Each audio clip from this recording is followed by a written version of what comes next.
More ears, more eyes. More ears, more eyes. That's what they say. More ears, more eyes. I'm full of sayings today. You sure are. You sure are. Hello and welcome to Talking Too Loud with Chris Savage. I am your host, Chris Savage. I am joined by Sylvie Lubau. We're back. We're back. We're back. Mid-Jan. Where did the time go? Mid-Jan. That's what they say. It's mid-Jan, baby. Let's go. We're back. It's mid-Jan. What are you talking too loud about in mid-Jan? Oh, wait. Shit. We have to introduce the guest. Oh, well, today Sorry. we have a great interview with Brian Corcoran, who is the CEO and founder at Turing Fest, which is one of Europe's top tech conferences. Super excited to have Brian on. Really interesting conversation. Gets a little existential, gets a little heady about where conferences are going, how people hang out together, riff on some ideas. So this is a fun one to do. It's super fun. What's got you talking too loud, though? You know, that's a good question. We do have some new Talking Too Loud merch. Yes. You heard that right. Merch. These new hats. Oh the my loud God, they're hats. so good. I'm very excited about these. They are They're Ebbetsfield amazing. flannels. I mean, look at this. Look at this. I They're cannot comfortable. wait. I cannot wait to get mine. Yes. So I'm very excited about this. We have to figure out what we're going to do with these. Yeah. But we have a bunch. I've been wearing it around and, seeing what kind of reactions I get. Yeah. Are people like kind of eyeing you up, eyeing you down? They're like, are you that guy who's like wearing that shirt of the band to the band's show? Like, what are you doing? Like, no, I mean, it's, they're like, that looks like a comfortable hat for people who talk loud and love listening to podcasts about getting excited about entrepreneurship, marketing, creative things. That's what I've heard mostly. Nice. Nice. Yeah. All right. When I get mine, I'll let you know how it plays in Brooklyn. It's going to play. I think It's going to play. It's going to Gonna play. What has you talking too loud, Sylvie? What has me talking too loud? I got COVID again. Third time. And Third time's a charm. I'm sorry. That sucks. Yeah. I feel like I always talk about it on this show, but that's what has me talking too loud. How was it this time? This time my brain fog was pretty bad. Not going to Okay. lie. Yeah. And maybe it has something to do with me having an autoimmune. Found that out. So that's been interesting. I'm on a journey. I'm on a journey of learning. This is, part Talking Too Loud with Chris Savage, part Sylvie's health learning journey. And we're here to support you in everything you need. Yeah. I feel like I can tell you. I can tell our listeners too. It's riveting for them, I'm sure. That's what we want, is more content about the current state of Sylvie's health. Sylvie, what's happening with your health? What's happening? You tell me, man. You tell me. Next episode, right. We'll see. Let's save it for that. But first, I think we should jump into this interview with Brian. So get ready to get heady. Get ready to hear about how to run a great conference, what works, what doesn't, and riff on some new ideas with us. Love it. Let's go.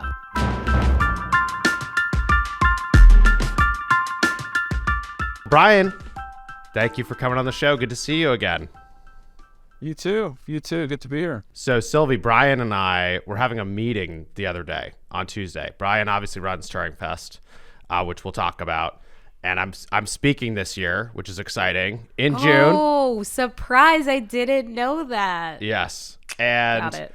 we really quickly went to the topic of what I'm going to talk about, which is, a bunch about Wistia changing and evolving and the buyback and a bunch of different things. And then we got into all this heady stuff about what are conferences now after COVID and why do people want to get together and what don't they want to do? And as we were having this conversation, it was this incredible conversation. I was like, we have to stop talking. We have to stop talking right now because this is exactly the type of thing that should be in Talking Too Loud. This is one of those conversations, 100%. Yeah. And so Brian, I'm really excited that you're here. I'm excited that we're going to talk about all of these kind of topics. But as you know, we have to start before we get into all of this. We have to start with what has you talking too loud. So what's got you talking too loud these days? Well, it's kind of the stuff we started talking about the other day. It's what do we all want with our lives these days? What a question. Beautiful question. We our work lives and our personal lives, and remember everybody a few years ago was talking about work-life balance, and then it'll just, and I don't know where we are now, but I'm thinking and talking about that with lots of people. By the way, my wife is always complaining that I talk too loud, so this is the perfect show. That's great. Yeah, and it's interesting. I mean, I think for a lot of us, like, you can work where you live. And there's a lot of other people. I was in a leadership meeting that I'm in this leadership group, and the other day on Wednesday, and we were having this big conversation about this, and there's a few businesses that can only be done in person. And they were like yelling at us and as a joke, but they're just like, you guys are ruining everything. Like, not everything can be remote. And so it's interesting, like, what can be in person, what's remote. And I think we should just go right into, like, first, so people who don't know, like, what is Turing Fest? And then let's talk about, like, what it means to be a conference today. Yeah. It's, I think it means maybe something different to what it meant a few years ago. But Turing Fest is a cross-functional event for startup builders. What that means is we're trying to break down the silos. We're trying to connect people. Remember Nokia had that great, the best slogan ever, maybe connecting people? Mm-hmm. Like I keep bugging our team to make like Turing Fest connecting people with the Nokia typeface, but that we might get in trouble for that. But that's it. We're trying to connect people. We're trying to connect people to the best thinking, the best operators across tech, and to each other, and also to like a fun experience. And that goes a little bit, I think, to part of the whole idea of how things have changed. But yeah, we've got 3 tracks at Turing Fest: build, grow, and lead. Build is software engineering and product, and things thereabouts like design and data. Grow is all things market facing, so everything from brand and positioning all the way through to marketing, sales, customer success, all of that, the revenue side. And then lead is the people bit. It's the leadership and strategy, it's retention and recruitment, it's operations, culture, scaling, frankly, the hardest bits. I mean, we all kind of think that product is hard, and then we all think marketing is hard and revenue is hard, but getting a bunch of people aligned to do the thing together in the right way, that's maybe the hardest bit of all. So we try and bring those together. And it's in, this June in Edinburgh. Should have about 1,200 people, we think, this year. And coming to see wonderful speakers like yourself. Oh, well, thank you. I'm very excited to be there. And you and I mean, I've done it virtually, and I was supposed to go in person, I think, in 2020, and then COVID kind of blew that up. But you started the conference in 2016, right? Mm-hmm. And yes. What led you to start it? Like, what was that like, getting that off the ground? It was a slightly easier lift because my friend had actually started a predecessor event. So my very brief background is I'm from Dublin. I grew up in Ireland, went to university there, and then moved to Barcelona and set up a marketing agency in Barcelona. Did that for a few years, had a great time. Barcelona is unsurprisingly a cool city to live in. And then sold that and met a pal who'd sold his business as well. And we were both kind of at a loss as what to do. We thought we'd do a startup together. And we thought the UK might be a better or easier place. Barcelona now has become a real startup hub, but it really wasn't then. This is like 2008-9. So we moved to Edinburgh for a year. That was the plan. Still here, 2 kids, all that. And had a startup called Stipso. It was a MarTech startup, which failed. But there were a bunch of companies that we looked at. We're like, those guys have got it going on. Those guys know what they're doing. We want to be like them. And Moz was one of them. Unbounce was one of them. But Wistia was maybe the most prominent. Wow. Okay. Yeah, I hadn't heard this before. So I'm blushing now. No, but it's true. We were really like, we used the product from 2013, 2012. Wow. So long time customer, first time caller, all that. But and then my buddy Jamie had started a conference in Edinburgh to try and bring the ecosystem together, and it was great. It was great fun, and it was in the Edinburgh Festival. And then he just had too much other things going on. The conference kind of went by the wayside. I was always bugging him. I was like, dude, come on, there's something good here. This is a great city to do it in. We could do something really good, have a lot of fun, connect people, have a nice business. but he was preoccupied with a million things, and has gone on to be very successful in them. But when my startup failed, he called me up. He's like, "So that conference thing, you wanna do it?" So we kicked it off in 2016. So we had a bit of, I guess, a brand to kind of work with a little bit, and a little bit of know-how from him. I mean, really a little bit. But there was a lot of love from the community in Edinburgh and across Scotland and from London. So that kicked it off. And we had a bunch of interesting speakers in year one, like Rand Fishkin and Will Reynolds. They were there. So yeah, it kind of kicked off. And it was a part-time thing, and then it became a full-time thing later on. Well, first of all, I have to say that's insane that Wistia was like influential in this. It's kind of blowing my mind right now, and I thank you for saying that, and that's very humbling, because I didn't expect you to say that, so I just wanted to get that out there. It's interesting that, like, there's a lot of conferences that are like, in the U.S. it's like people do conferences in Vegas, they do conferences in San Francisco, they do conferences in New York, and then because it's like a lot of people are coming from the U.S., they like go and they go see their friends at night. They're not necessarily a part of the event.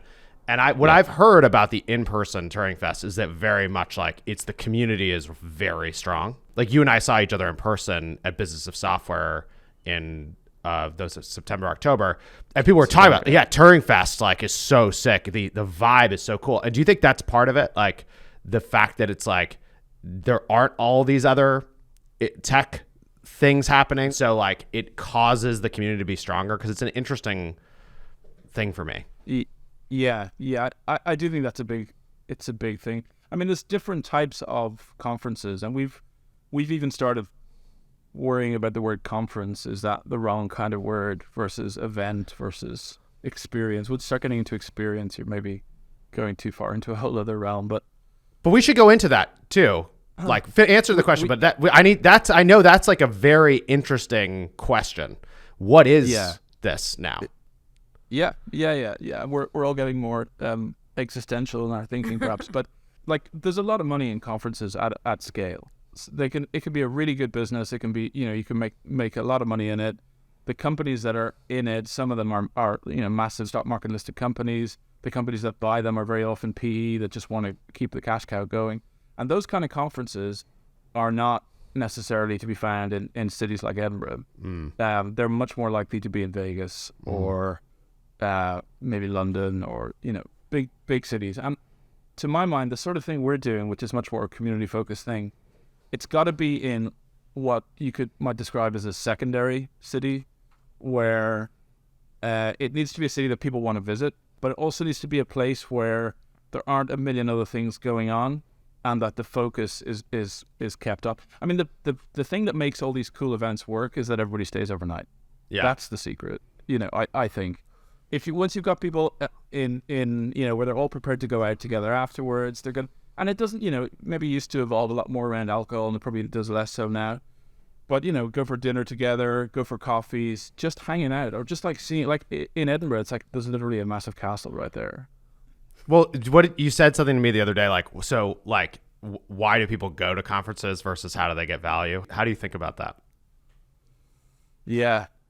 I think there's three things in conferences that you gotta tick all the boxes, but there's one that's the big one. So first of all, it's like, what did you learn? Was it worth it from a professional development perspective? Was this a worthwhile use of time? Because I mean, we're all a bit more careful maybe of our time than we were, or conscious at least. So was the content good? Did Chris Savage do a really good talk on stage at Turing Fest? Yes, he did. Yes, sure, obviously. So much pressure. If you're listening to this later, I did. I'm sure. He did great. Okay. In June, don't worry about it. He did it's great. fine. It's fine. Yeah, I'm gonna write the show if you don't. So, and then the second one is, who did I meet? And that, that's even more important, because there's so much stuff online. There's so many things that you can learn from the comfort of your own home, but meeting people in person obviously is not one of them. And the third thing, the bit that I really think is like the secret sauce, is like, how did I feel? So when I think back on that, because it's all about afterwards, you're sort of remembered. This is another interesting thing, right? The actual experience versus the remembered experience. Yes. Like when we think back on our childhood and we think, oh, wasn't it great that time I went camping, or but maybe when you were camping it was shit, but now there was a million mosquitoes. Yeah, exactly. So for me, the big thing is like, how do people feel? And that's, I think you're going to feel a lot better in a city like Edinburgh than some big massive conference center in the middle of nowhere. And how do you describe this to your kids? Like when you tell them what you do? Yeah, this came up last year on because I do the opening remarks and stuff at the conference. I keep them short because I'm very conscious that people are there to see the stars rather than the guy who's on stage once a year. But the last 2 years actually things have come up for my kids. The one in 2021, or was it? It might have been 2019. Jesus, like who can remember what year is what? Yeah. Nobody. But one thing was about because we were doing a talk about the superpowers in tech, or the Spider-Man thesis. With great power comes great responsibility, and it was a talk about ethics in tech. And I mentioned this thing that we kind of came up with, family rules for the kids. 3 rules: be kind, learn every day, have fun. And I just kind of said it on stage as a throwaway remark, and loads of people commented on it after. It was like, oh, I love that. And I've kind of thought about it a lot, that it's not just a thing I said to my kids. It's kind of a thing that I don't know if I was like to put my sort of ethics or beliefs or something down on paper, that would cover a lot of it. But the thing from last year was learning parties. My kid's like, what do you do, Dad? Like, my daughter is 6, my son is 3. What's your job? My wife is a gemstone dealer. Okay. Like the kids see, like, it's a very these are the stones. It's extremely concrete. It's tangible. Yeah, it's very tangible, and it's awesome. Yeah, they're like, oh my God, these are so cool. Yeah, my daughter's already obsessed with gemstone. But conferences, it's abstract and ethereal, and so this was the thing. Learning parties. We bring people together for learning parties. Who doesn't love a learning party? Yeah, I love that so much, especially because of what you said before, this idea of like, of course you can learn a bunch of stuff online. There's like unlimited content online, right? And some of it's much better and some of it's not. You have to have a brand that you trust, I think, to cut through the noise and like go back to the same content over and over and stuff. But this idea of like bringing people together to learn, and it's actually fun to do that. There's a lot in learning parties.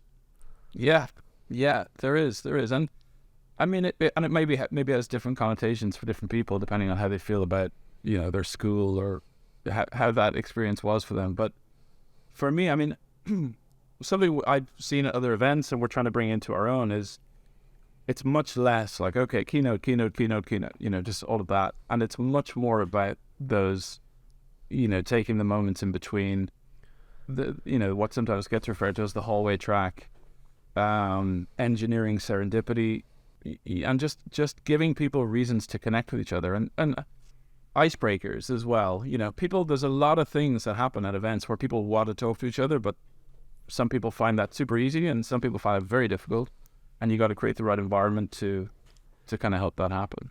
Let's go a layer deeper. So you're hosting learning parties, and people come, they fly into these learning parties. They're so excited, like it's so fun. There's so much stuff they're going to learn, and they're going to connect with people. What have you learned about how to break down the barriers so that everyone can communicate? Like the quote hallway track, like, is valuable.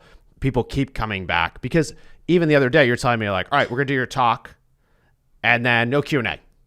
I'm like, oh, that's interesting. But you are going to have you're going to have a table where people can, and like, that's super different than what used to be. So just like, how do you think about this stuff? How should people think about this stuff? What is the modern way of doing this in a world where that is why people would get together? Yeah.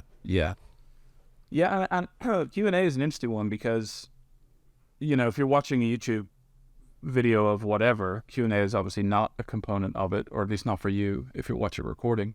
And so you would think maybe, that's something to double down on in live events. And I think it is, but I think it's worth deconstructing what you're trying to do. You're trying to create a conversation. If you think about it, when you finish a talk, 200 people in the room, say, how many people actually put their hand up to ask a question, and who are those people? Yeah. And sometimes it's like the people who talk the loudest get the most attention, etc. Or it's the same people. I feel like it's like someone gets the confidence to ask a question. Yeah. Then they get an answer. And then they're like, oh my God, you're telling me I could just ask questions and get answers? And then every talk, they have their list of questions. They just ask them. And there's all these other people with questions who don't ask. So I feel like, and there's a helpful part to that too. Like if you're on stage and you're like, does anyone care? And then you look at the one person who's been asking questions and they raise their hand. They're like, I've got 10. You're like, oh, thank God. Yeah. This is where we get back to icebreakers. I mean, and a whole interesting thing in psychology about like fear of public speaking. I mean, you clearly don't have fear of public speaking, or maybe you do, and you just like force yourself through it. But I would say, we ever talked about this? Do I have a fear of public speaking? That's a good question. No, I never talked about this. I have thoughts. What do you think, Sylvie, before I answer? No, I think maybe once you did, but it hasn't been like that for a long time. Correct. I used to. The first time I had to give a talk at a conference, I'm not kidding, I had like 3 months of like sleeping terribly, like wake up in the middle of the night worried about it. And I gave this talk, and it was at a startup conference in Boston. It was a room of like 200 people. I had never given a talk like that ever before. And I went 200 miles an hour. I was it was like the 10 things you need to do to scale your sales and revenue. The most general talk you could ever give. And I'm like, you did this, you did this, you did this, you did this. I was just like going, and I was like sweating and feeling terrible. And I watched the other room, I was like, they told me to give, I had 30 minutes. I did that in like 5 minutes. It was like horrible. And then the crazy thing that happened is like I had to give more talks, and I was like, all right, I have to get over my fear. I just have to do this more and more. And like maybe 3 years later, someone came up to me like, oh, I saw you at that one conference. And I did what you said, and it worked. And I was like, wow, this is insane. Like I was so devastatingly nervous, and yet the message like somehow broke through, and it gave me the confidence like, wait, shouldn't I just focus on clarity? Like that, isn't that what's important, is like the clearness of the message?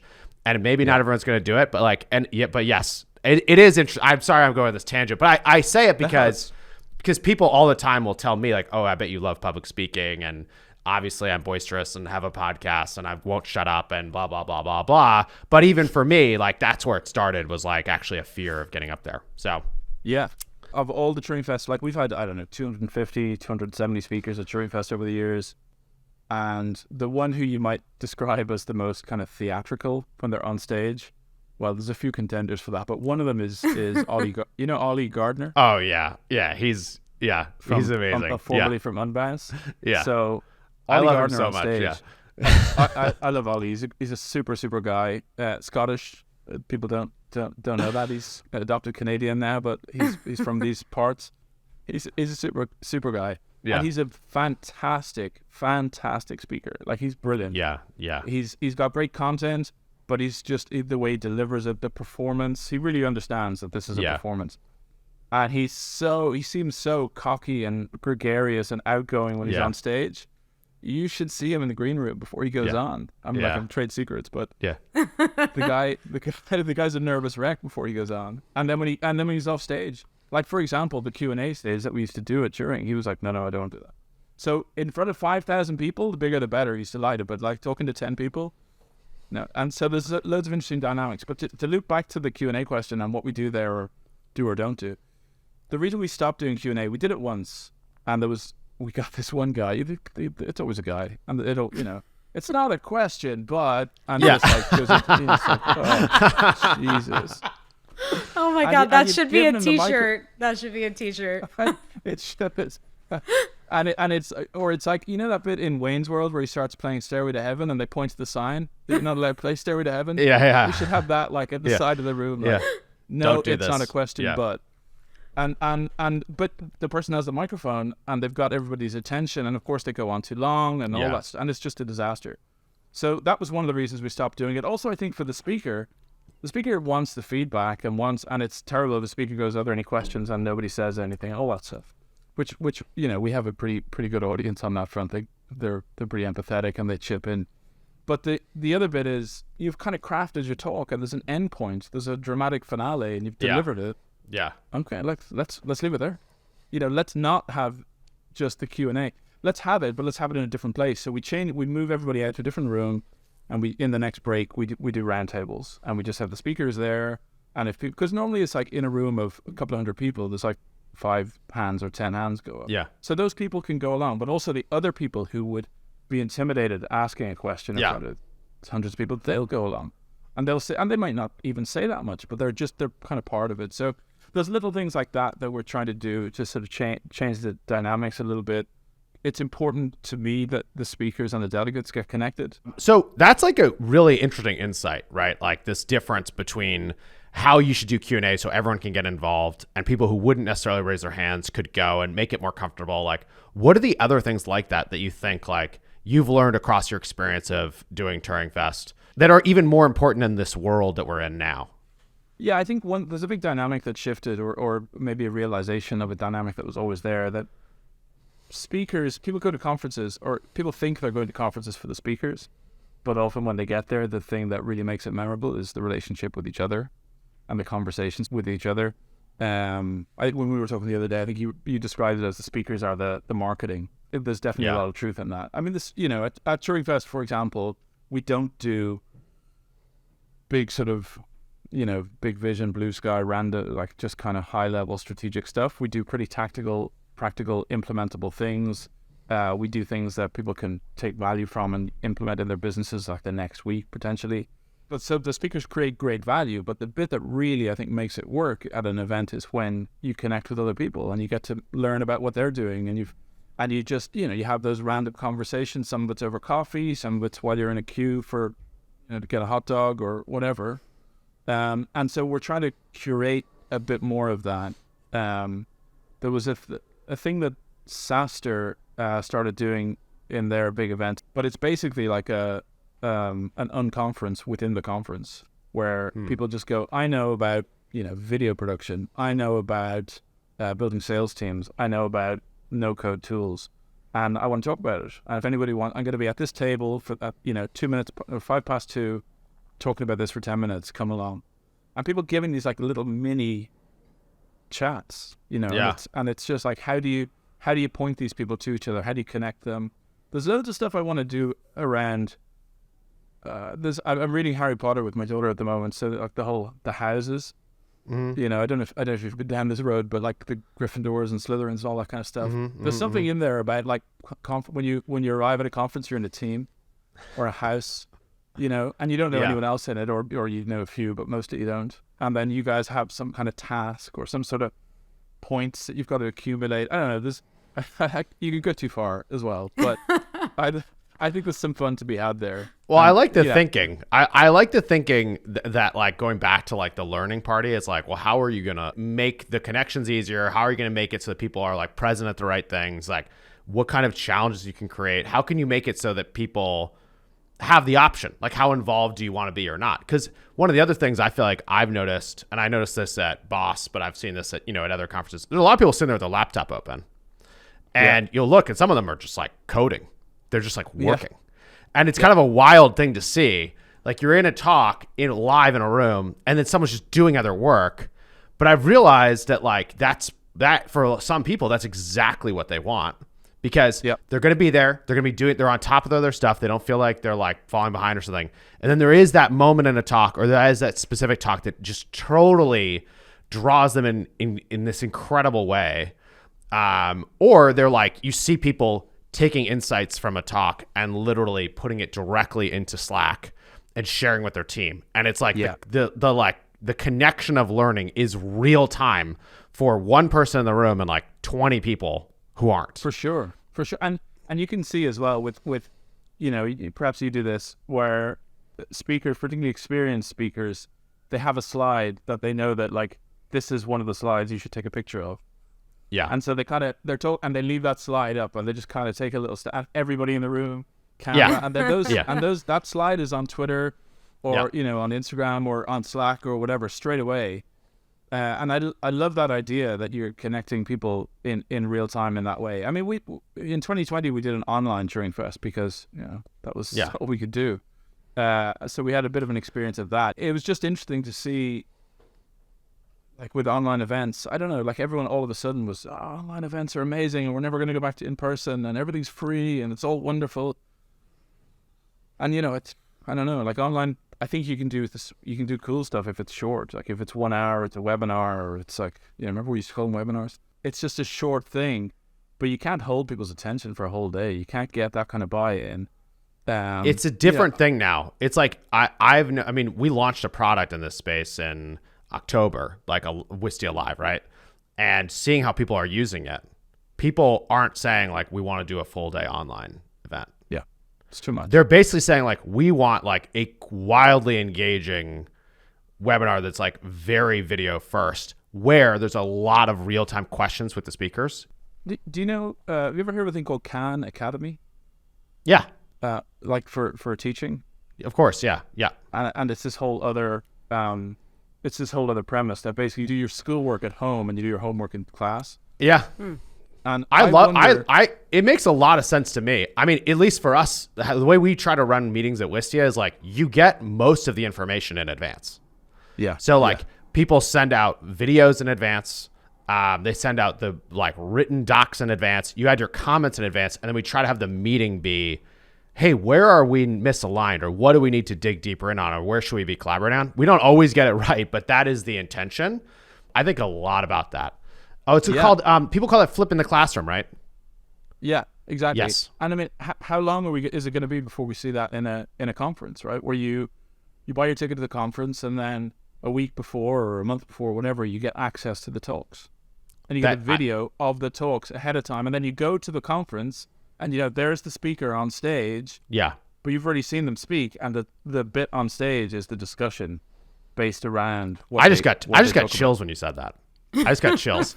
I'm serious because I feel like that is so different as a concept. But there's a lot of people who would look at that and they'd sign up and pay and they'd watch the talks. You probably wouldn't have 100% of people show up in person or necessarily at the same time, but the people who would show up and they're ready with real questions that they've had a chance to process is very interesting. I mean, I could even see a world where you did that and you saw a talk and you're like, this is so sweet. I have to send some of the people on my team. And you were going to send one person to a conference and you send 5 because like they're all going to dig. I mean, it's a very cool idea. Yeah. I mean, it's interesting. I mean, one of the constraints on event innovation is the business model. Like we saw through COVID, where it's like all of a sudden everything flipped to being online, and it was novel and it was interesting, and people who didn't have access to going to conferences before did. There was the geographical barriers were removed, the economic barriers were removed. But no, so far I don't think anyone's come up with a kind of a viable business model because all of a sudden tickets were just free. A thing that used to be $500 was now free. Yeah. And it's like, well, you don't have to rent the venue, whatever, which is all true, but it's not like there's no costs. There are lower costs, but there's also, businesses are in business for the margin as much as covering the costs, and there's still a weird disparity in that space around how events could work. But I love the idea of, give people the content in advance and then bring them together for the discussion. I think it would be a small groups thing, and I think you would probably need a venue that was. It would need to be a special kind of thing, like you're all in a big like mounted lodge up in the Highlands in Scotland or something, or you're. It's a very interesting concept. It's like I've never seen that. But you understand what it is, and it also feels like a thing of like. By the way, I love that neither of us was planning on getting to this at all, but like, and that we're like working this out in real time. I absolutely love that. But like the whiteboarding. Yeah, but like it's kind of like almost like you could charge for the content and then also be like, all right, this is, in 1 month or some period of time you can come, and it's like an additional thing. And if you come in, these people will be there ready to talk about the stuff, but like with you, like not like, it's almost like the round table is the majority of the interactions. Yeah. Yeah. And so then you could work on specific problems with people. Like they could come in with like, this is my data and my business. This is what we're trying to do. This is how I'm trying to think through it. Instead of that feeling of being an attendee and you're like, oh man, like we have this challenge, but like what question should I ask that's like actually going to get me the one answer? And you ask like, I didn't like do it, versus like, what about this or that? Or can I show you this? And you're like, work it. It's a very interesting idea. It's kind of like a book club where you invite the author to the actual discussion. Yeah. And then you're like, it's so much richer because you've had the time to process. Yeah. You've had the time to maybe do a little other research. And then it's just like, it all comes together. I love the idea. I think it's awesome. Very cool. What will we call this? What will we patent this as? Well, it's that thing of a if you take it down the route of like you're working on business problems with these speakers, then you're into sort of a whiteboarding consulting type. I don't know. It's Yeah, there's something in here. We need to talk to April Dunford about this and like get positioning. Exactly. Okay. We've taken a lot of your time. I love this conversation. I have like one other question I wrote down in advance. I want to make sure I ask you, which is, you've been doing this for 7 years and you talked about having your own startup that failed. You've seen tons of companies come through Turing Fest as delegates and as speakers. A lot of them have succeeded, but a lot of them have failed. I'm wondering, like, when you think about today, like after seeing all these companies come through, seeing all these talks, like, what do you think makes a successful startup? Yeah. No pressure. Just to really, and if you can make it like, just give me one sentence, that would be just a casual question. Cool, man. This is alchemy. That's, by the way, what we should call the event. Alchemy? Alchemy, yeah. That's good. Speed, I suppose, is really the biggest thing. It feels like, because when you're at the beginning, you have an idea, like everyone's got an idea, but you've just got to make a thing occur. And I think it's just speed of execution of I'm trying and trying and trying. Because at the start, when you don't have the cost of failure, when you have no, like for Wistia now, if you're like, let's try a new thing and it breaks everything for other customers, obviously that would be a problem. But at the very beginning, you can just kind of throw everything at the wall and see what sticks. And it feels like the one advantage that startups have over the incumbents and, kind of against the world is speed. Do you think ideas people are fast, like naturally? My colleague Tanya definitely would say no about me.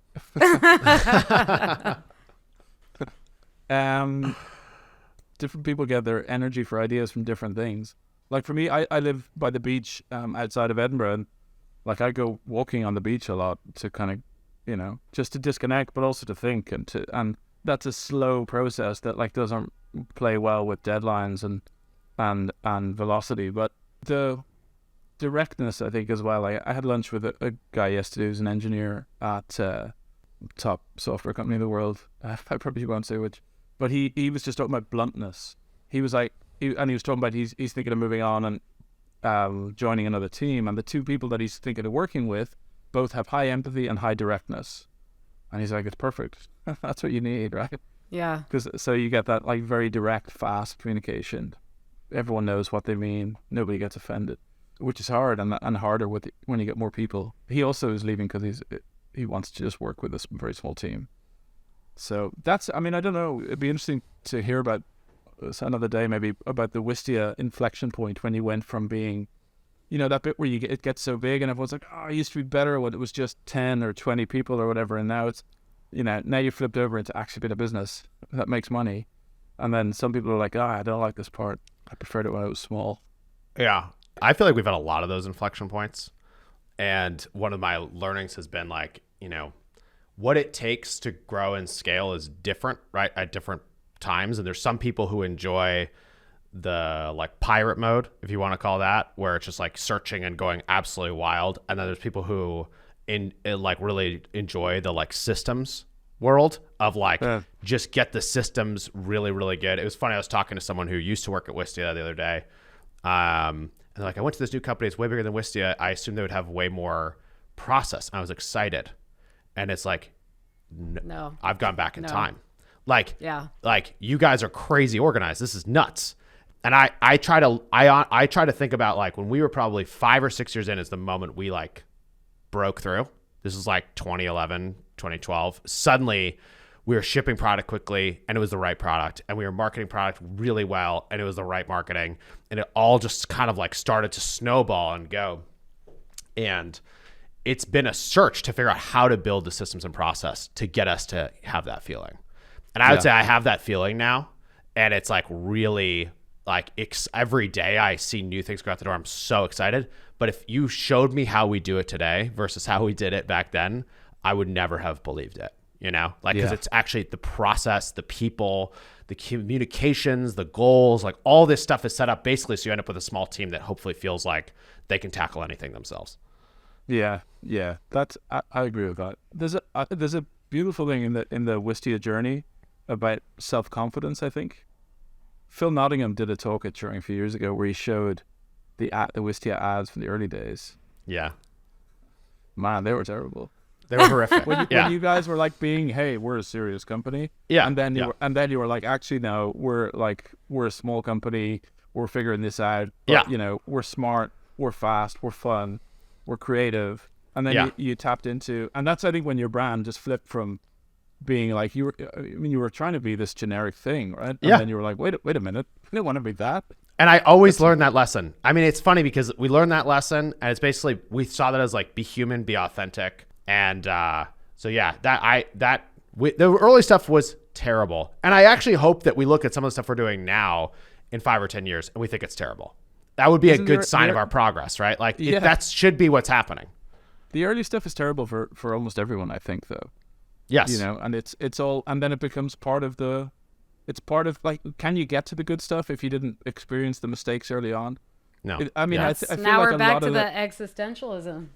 Yeah, we are, and back to learning parties and connecting with people, and I mean that's the whole ethos of Turing for the speakers is teaching. Nobody's there to sell as a speaker. We have an expo. People in the expo are there to sell. Fair enough. That's what that is. But everyone is on stage to teach and to share, and not. We really try to not make it about aggrandizing, like, hey, we did this thing, and by the way, we're pretty amazing. Like, almost, you'll much more likely get someone on stage going, here are the terrible mistakes we made. So I'll tell you about them so you don't have to make them. And in general, I feel like the tech is pretty good at that. Not always, but I think there are a lot of people in the industry who really want to help people to avoid the mistakes they've made. Well, look, I think that's a great place to end. A great pitch for why everyone should go to Turing Fest. Brian, thank you so much for coming on the show. Where can people connect with you, and how should they come to the conference if they want to come? Sure. So I'm still on Twitter for now. It feels like a weird place these days, but I'm still there. At BrianC1313. Brian at Turing Fest is my email. And then for anyone who wants to come to the conference, there is a discount code, of course, for listeners of the pod, which is Wistia23. So if you use that at checkout, you get a pretty amazing discount, probably. I can't remember how much, but good. It's an incredible discount. We're sure of that. Brian, thank you for being willing to do this. Thank you for being willing to like open up the conversation we're having. I think this was like really fun. And I'm excited to see you in June. Yeah, me too, man. Me too. You're going to get to visit Edinburgh and see Scotland in all its summer glory, because I mean, in the winter, it's, not the same. All right. Thanks, Brian. Cheers, gang. Well, that was a delight. You guys were I love it. You were like just in a room together. It was like you were just in a room together. I mean, we were in a virtual room, but you know what I mean. Yeah, I understand. No, but it very much. Also, it brings me a lot of joy that I literally, as I said, was in a meeting with him and we're just riffing on this stuff. And I was like, we have to stop. Like, this is what should be on the show. And then I didn't expect us to go into like creating new ways of like building conferences or whatever. But I found that like personally very like intellectually stimulating to think about, and made me wonder, like, are there ways to turn that on its head, how that stuff works? So it's just fun to like have that be in the show. I mean, it's so great. It's like art imitating life, imitating art. I love that you guys were having a meeting and then you were like, wait, this is perfect for the show. Like, I love that just happened. And then, what is a conference supposed to look like these days is such an interesting question. And I think the online stuff, personally, it didn't work for me. Like, I attended some things online, and at first it was kind of novel and cool, but like in terms of its longevity, I don't feel like that has legs. There was a moment, as he was saying, that people thought it was going to be everything was that. I think it's going to be, there's some things that are, of course, much better online. And there's more opportunities online. Like, totally. I'll give you an example. My brother, who's a doctor, was in all these online conferences, and things that he got invited to, things that he wouldn't have been invited to probably normally because it's just like size limitations. So they invited more folks. Sure. And then because the Q&A was online, he connected with people, made all these connections he couldn't have made. It was like impossible for his career to have made otherwise. And I think that will keep happening in certain places where it's like, it's so much easier to bring people together. The way online stuff really works is going to be different. And I don't think we really know exactly what that is yet, is the truth. I, for one, am like excited for the understanding and the evolution and the innovation to see, how does this stuff end up working out? Like what are the different ways that you can run a conference or an event and like do it both in person and online, or online in advance, or, just like, or online after. There's so many different ways to think about it. I liked that model that we were kind of playing around with. That has some legs. Not gonna lie. Well, you love a good book club, so I think it's like, it was just like hitting you. You're like, that's a book club. That's what I love. That is my thing. It's a learning party, book club, alchemy, mashup. We love it. It's all the things. Yes. Also just like appreciate, I don't think we've done too many international TTL recordings. Maybe one with Mark Moses when he was on a yacht. Mm-hmm. But it's always nice to see, what's happening in the conference universe across the pond, what's happening in the tech industry, right? Like Scotland. Yeah. Scotland, next big hub. Next big hub. No, it's always nice to hear about what's happening across the pond. And on that note, we should get over ourselves and move on. So thank you for watching. Thank you for listening. As always, if you have ideas, guests you think we should feature, hit us up at ttlpod@wistia.com. You can find me on Twitter at csavage or on LinkedIn. Just look for Chris Savage. Sylvie on Twitter at gimme the loot. Of course, Wistia is Wistia. And you'll find us everywhere. And last thing. If you do really love the show, if you're actually still listening right now, please rate and review us wherever you listen to the show. It makes a big difference in terms of helping other people find the show. And we would really appreciate that. It'd be a lovely thing for you to do. All right. Bye, Sylvie. Adieu.